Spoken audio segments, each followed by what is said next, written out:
Vanmôre uit die Ou Testament, Genesis, hoofstuk 37 vanaf vers 12.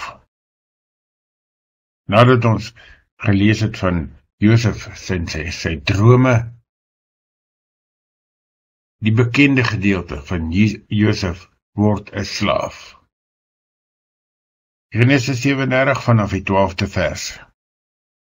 Josef word 'n slaaf. Josef se broers het hulle pa se kleinvee gaan oppas in Sichem. En toe sê Israel vir Josef: "Kyk, jou broers pas die kleinvee op in Sichem. Ek wil jou na hulle toe stuur." Josef het geantwoord: "Goed, pa." Toe sê Israel vir hom: "Gaan kyk of alles nog reg is by jou broers en met die kleinvee en kom vertel my alles."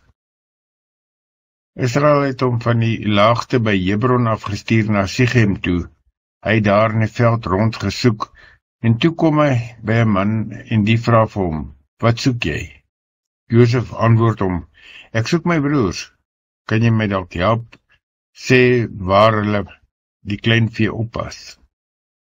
Toe sê die man: "Hulle het van hier af versit. Ek het gehoor, hulle wil na Dothan toe gaan."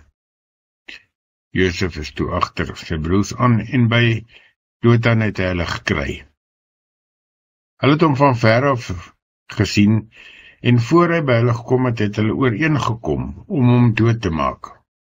Hulle het naamlik vir mekaar gesê: "Kyk, daar kom die ou dromer aan. Kom ons maak hom dood en gooi hom in 'n put. Ons kan sê, 'n roofdier het hom opgevreet, dan sal ons sien wat word van sy drome." Ruben het hulle hoor praat, en omdat hy vir Josef wou red, het Ruben gesê: "Nee, ons moet hom nie doodmaak nie. Moenie moord pleeg nie. Gooi hom liewer in hierdie put in die veld. Moenie sy lewe neem nie." Ruben het dit net gesê sodat hy vir Josef kon red en hom na sy pa toe terugstuur. Josef het skaars by sy broers aangekom of hulle trek sy klere uit, die lang klere met moue wat hy aangehad het, en vat hom en gooi hom in die put. Dit was 'n droë put sonder water. Daarna het hulle gaan sit en eet, en toe hulle weer sien, kom daar 'n klomp Ismaeliete handelaars van Gilead af. Hulle was op pad na Egipte toe, en hulle kamele was daar gom, balsam en hars volgelaai.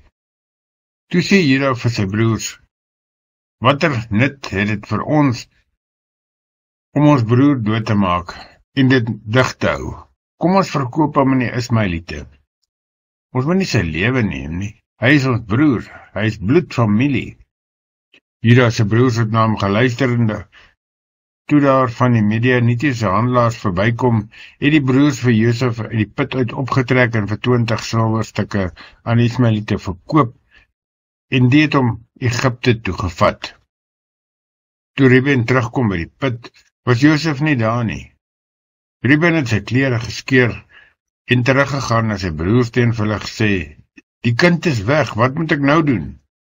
Maar sy broers het daar 'n boklam geslag en die klere van Josef gevat en in die bloed gedoop. Toe stuur hulle Josef se klere met 'n boodskap vir hulle pa: "Ons het dit opgetel, kyk of dit dalk die seun se klere is." Israel het dit erken en gesê: "Dit is my seun se klere. 'n roofdier het hom opgevreet.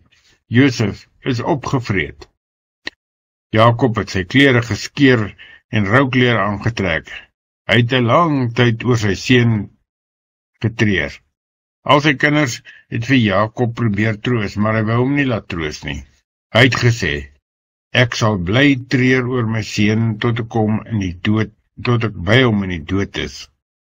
So het Josef se pa bly treur oor hom. Die Midianiete het vir Josef in Egipte verkoop aan Potifar. Hy was die farao se paleis verbonde as hoof van die leiwag. Genesis 37 vanaf vers 12 tot by die einde van die hoofstuk in die 83 vertaling.